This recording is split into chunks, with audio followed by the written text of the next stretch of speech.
Welcome to The Explainer. You know, if you've ever felt like you've hit a wall in your English learning journey, you're not alone, and this is for you.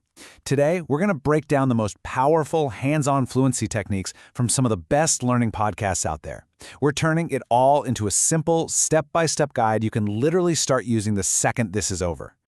Okay, so here's our game plan. First, we're going to talk about that common problem so many learners run into. Then we'll get into a core technique called shadowing. After that, we'll build up a toolkit of phrases you can actually use, learn how to make your speech sound more natural, and finally, we'll pull it all together into a daily system for making real, solid progress. All right, first up, let's just address the elephant in the room. That feeling, the one where you feel like you've completely hit a plateau, and your progress is just stopped. Does any of this sound familiar? I mean, these are the exact thoughts that the experts were looking at point to again and again. The I'm too busy, I'm too nervous, or just that paralysis of I don't know where to start. It's a frustrating cycle for sure. But here's the good news. These are totally solvable problems if you just have the right strategies. So, let's jump right into our first big solution. This is a powerful technique that builds a real foundation for your speaking. It's called shadowing, and honestly, it's simpler and way more effective than you might think. Now, here's what's so cool about this. Shadowing isn't about deep grammar analysis. No, think of it more like a physical workout for your mouth. You're literally building muscle memory, creating new pathways in your brain that make English sounds feel automatic.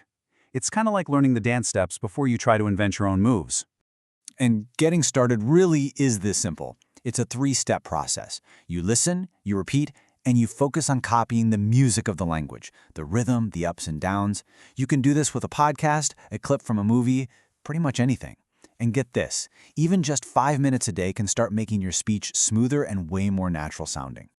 So, now that we have that core technique down, let's start filling up our toolkit. We're going to look at 3 super useful phrases pulled from real-life situations, business, social, and money talk that you'll actually find yourself in. Okay, picture this. You're in a business meeting, everyone's brainstorming ideas, and the manager wants to shut down one of them, but in a quick, informal way. This is what they might say. Right, so obviously this has nothing to do with airplanes. It's a super common, natural-sounding way to say that a plan or idea just isn't going to get approved. It's direct, but it's not super harsh. Using it shows you've really got a handle on professional English. All right, now for a social moment we have all had. You run into someone maybe from a conference last year and poof, their name is just gone. That awkward moment. And this is just a brilliant, polite way to deal with that. Saying something slipped my mind makes it sound like an accident. It's so much softer and less blunt than just saying, I forgot your name. It's a really key piece of social skill, actually. And finally, let's look at a phrase for talking about tough times. This could be about money or really any personal challenge. It's all about conveying a strong emotional impact. This is such a versatile phrase. Seriously, you can use it for anything that has a big negative impact. Losing a job, going through a breakup, getting bad news. It shows that you've been deeply affected, but in a way that sounds really human and totally relatable. Okay, so we've got a few key phrases. Now let's talk about leveling up. We're going to focus on polishing your word choices so you sound less like a textbook and more like a confident, fluent speaker. This is all about the small upgrades that make a huge difference. Okay, let's look at this first example. That's a great idea. Is fine. It's perfectly correct. But swapping great for brilliant, it just adds so much more power and enthusiasm. It makes your compliment feel stronger and, honestly, it sounds a little more sophisticated. Here's another great one. See how replacing a phrase like thinking about with just one word, consider, instantly elevates your language? It's a simple switch, but it makes you sound more formal, more intelligent, and way more decisive, especially in a business setting. And this is a classic. We all learn how are you on day one, right? But in a casual everyday chat, a simple how's it going makes you sound so much more relaxed. Pro tip, native speakers often mash it together so it sounds like how's it going? It's these tiny details that really signal fluency. So we've got the technique, we've got the phrases, and we've got the polish.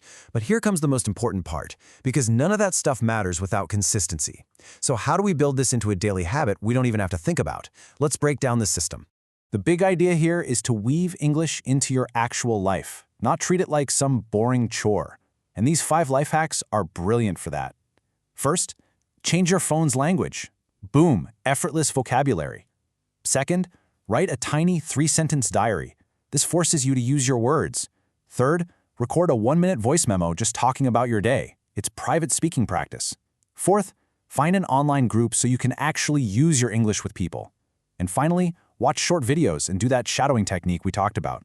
Each one just takes a few minutes, but when you put them all together, they create this amazing, powerful learning cycle that just keeps going. So as we wrap this up, just remember, fluency isn't some mountain peak you have to reach. It's all about breaking that stuck feeling by taking small, consistent steps day after day. So the only question left is, what's the one small step you're going to take today? Thanks for joining us.